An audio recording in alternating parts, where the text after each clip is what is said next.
સોરઠ ધરાઈ જગ જુની વળી ગઢ જુનાઈ ગિરનાર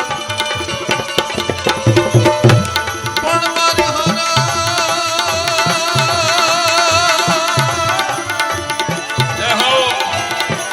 મારી હોરઠ ધરાઈ જગ જુની વળી ગઢ જુનાઈ ગિરનાર પણ જેના હાવગણા હે જળ પીવે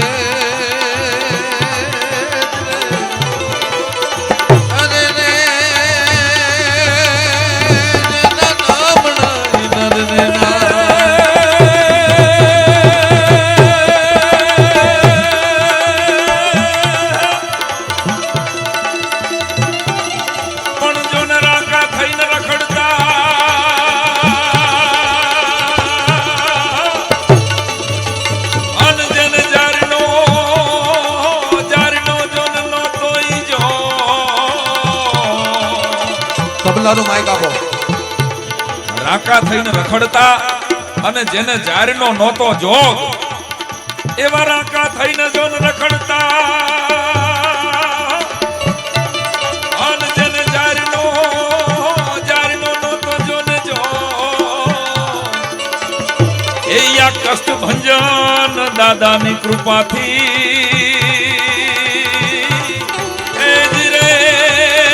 ભોગવે 56 ભોગ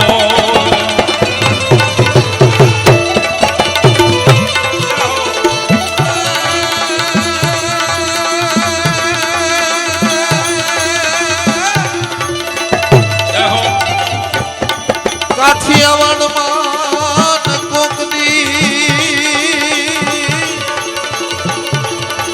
અને તું તો ભૂલો પણ ભગવાન પણ તારા મો ઘેરા કરું સન્માન અરે રે તને સ્વર બોલાવું શામળા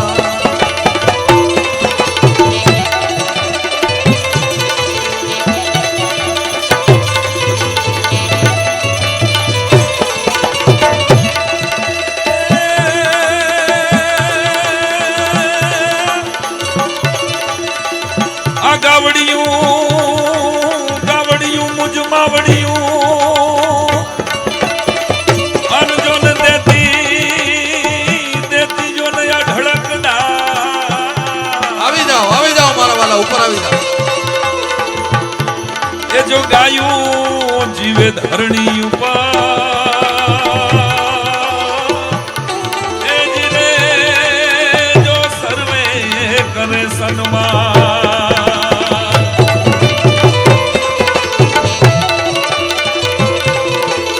ભજનની રાત જેવી બીજી કોઈ રાત નહીં સંતોની વાત જેવી બીજી કોઈ વાત નહીં ભજનની રાત જેવી બીજી કોઈ રાત નહીં સંતોની વાત જેવી બીજી કોઈ વાત નહીં માયાની લાત જેવી બીજી કોઈ લાત નહીં માયાની લાત જેવી બીજી કોઈ લાત માયાની લાત જેવી બીજી કોઈ લાત હોળીના રંગ જેવો બીજો કોઈ રંગ નહીં હોળીના રંગ જેવો બીજો કોઈ રંગ નહીં ને સાધુના સંગ જેવો બીજો કોઈ સંગ નહીં હોળીના રંગ જેવો બીજો કોઈ રંગ નહીં ને સાધુના સંગ જેવો બીજો કોઈ સંગ નહીં ડુંગરાના રંગ જેવો બીજો કોઈ રંગ નહીં ડુંગરાના રંગ જેવો બીજો કોઈ રંગ નહીં ડુંગરાના રંગ જેવો બીજો કોઈ રંગ નહીં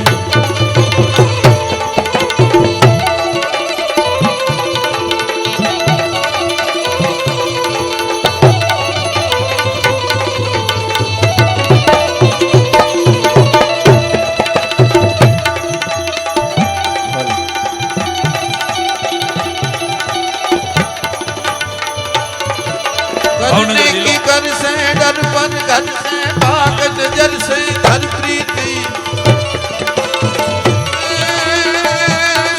करने की कर से डर पर घर से पाक नजर से घर प्रीति जब नाम जिगर से भाग उमर से जसले मन से गंभीर सगर से रह सबर से मिले उधर से परवाना चित चेत सयाना फिर नहीं आना जग में आखिर मर जाना भाई जग में आके, मर जाना रे भाई जग में आके, मर जाना। ગોપાળન સ્વામી 250 વર્ષ પહેલા ભગવાન સ્વામિનારાયણ આ ધરતી ઉપર અવતાર લઈ અઘાટ હોવા છતાં એક ઘાટમાં આવીને, અમાપ હોવા છતાં એક માપમાં આવીને, મારા ને તમારા જેવા એક સામાન્ય મનુષ્યનો ચોલો પહેરીને, જો ભગવાન સ્વામિનારાયણ સાહેબ આ ધરતી ઉપર ન જન્મ્યા હોત તો કદાચ આ મંદિરો ન હોત. આ તો પહેલી ઘટના છે, પણ આ ધરતીના કરોડો લોકો વ્યસનથી દૂર ન રહી શકત. ભલા માણસ આખા સમગ્ર વિશ્વની અંદર. પહેલા હું તમને બોલાવીશ મારા વાલાઓ, એટલે મેં કીધું કે આ છે ને પેલા વાવવા દેવાય પછી લણાય. ઉતાંબર કરો ને તો પાક બગડી જાય. હું કહીશ બેટા આમાંથી 1 રૂપિયો અમે લેતા, અમારા રોજનું થયું અને પૂર્ણ કૃપા છે. એ કીધું ને હું તમને કહું ત્યારે જ તમે લેવા આવજો. આભાર, ધન્યવાદ. અમદાવાદ કષ્ટભંજન દાદાના ચરણોમાં મારે મારી કલાને પવિત્ર કરતા લખવું કીધું હોય કે હનુમંત કૃપાળા સિંદૂરવાળા દેવ દયાળા હનુમંતા, હનુમંત કૃપાળા સિંદૂરવાળા દેવ દયાળા હનુમંતા, નિર્ભય પદવાળા હાથમાં માળા છોરુવાળા હનુમંતા.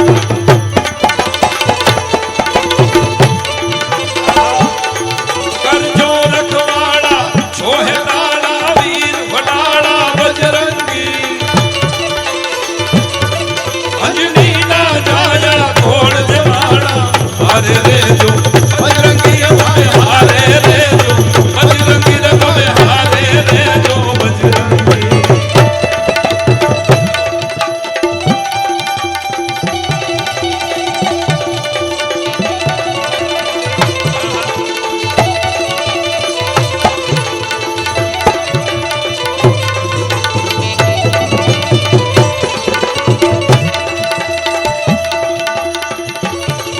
મજાદરના પાદરમાંથી દુલાભાયા કાગ 24 કેરેટ જેવો એક દુહામાં જાણે આખા સંકટ મોચન સ્તોત્રનો, આખી હનુમાન ચાલીસાનો સાર આ ચારણ કવિ કહી દે. એકવાર વધાવો દુલાભાયા કાગને, જેણે વેદ અને ઉપનિષદ લોક બોલીમાં કાગવાણીમાં રજૂ કર્યા.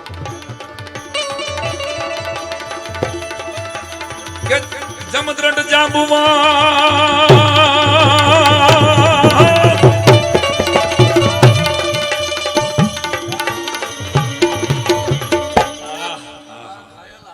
ભાઈનો પડકારો તો હકે જમવા ન દીધા. આમ મોઢામાં ઢેફલું મૂકો ને એવો પડકારો દીધો કે ઢેફલા હોતું બહાર આવ્યું. એટલે કાં પડકારો દ્યો તો એક હારે દ્યો, નકર કોઈ ન દ્યો. આપણે દવે સાહેબ સાળંગપુરમાં હું તમે પહેલી વાર છી, આપણે ભાગલા પડાવવા આવ્યા નથી. આ સંતોનું કામ તો ભેગા કર. આ શું કામ ઉત્સવોની જરૂર? દાદાએ કોઈને કીધું હોય કે મારો બર્થડે ઉજવજો એવું માનો છો તમે? ના, ઈ બાને લોકો ભેગા થાય, ઈ બાને લોકો પોતાના ઘર અને પૂનમ ભરવાનું મહત્વ એટલે જ તો આ ભારત દેશની અંદર હતું. એનું પાછળનું સાયન્ટિફિક કારણ આ બધાના આશીર્વાદથી, સંતોના આશીર્વાદથી ખૂબ વિદેશ ફરવાનું થાય છે ને. અહીંયા કોઈ પણ દુનિયાના દેશની અંદર દરિયામાં ભરતી અને ઓટ જ્યારે ભારતના પંચાંગમાં પૂનમ ને અમાસ આવે છે ને ત્યારે આવે છે. ન ખબર હોય તો કહી દઉં ભલા માણસ તમને. વિશ્વના કોઈ પણ દરિયામાં ભરતી અને ઓટ જ્યારે ભારતના પંચાંગમાં પૂનમ ને અમાસ આવે ત્યારે પૂનમ ને, અને જેટલી વર્લ્ડ ટ્રેડ સેન્ટર થી માંડીને ગોધરા કાંડ થી માંડીને સ્વામી 28 જેટલી ઘટનાઓ આઈધર તો પૂનમે થઈ છે યા તો અમાસના દિવસે થઈ છે. આનું સીધું રીઝન એ છે, કોઈ સાયન્સ ભણનારો, કોઈ ડોક્ટર માણસ બેઠો હોય તેને પૂછજો ક્યારેક કે પૂનમ કે અમાસના દિવસમાં પાણીની, ચંદ્રની કળાઓ વધઘટ થાય એટલે માણસના શરીરમાં પાણીની સંખ્યા વધે ઘટે એટલે માણસ ટોળામાં તલવારો લઈને બારો નીકળી જાય, ટોળામાં દુઃખી થાય ને દુઃખી કોકને કરે. જેટલી પણ ખતરનાક ઘટનાઓ આખા વર્લ્ડમાં બની છે આઈધર તો પૂનમ આઈધર તો અમાસના દિવસે બની છે. યાદ રાખજો.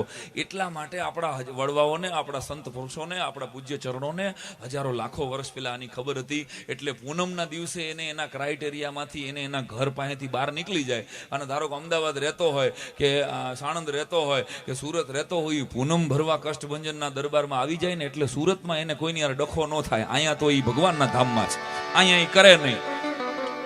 એટલે આફ્ટર ઓલ મારીને તમારી સિક્યોરિટી માટે પૂનમ ભરવાની છે. આપણે એમ માનીએ કે પૂનમ ભરી એ શું કામ પૂનમ ભરવાની? કે પૂનમ ટાણે કોઈ બીજ ભરે છે, કોઈ અમાસ ભરે છે. શું કામ?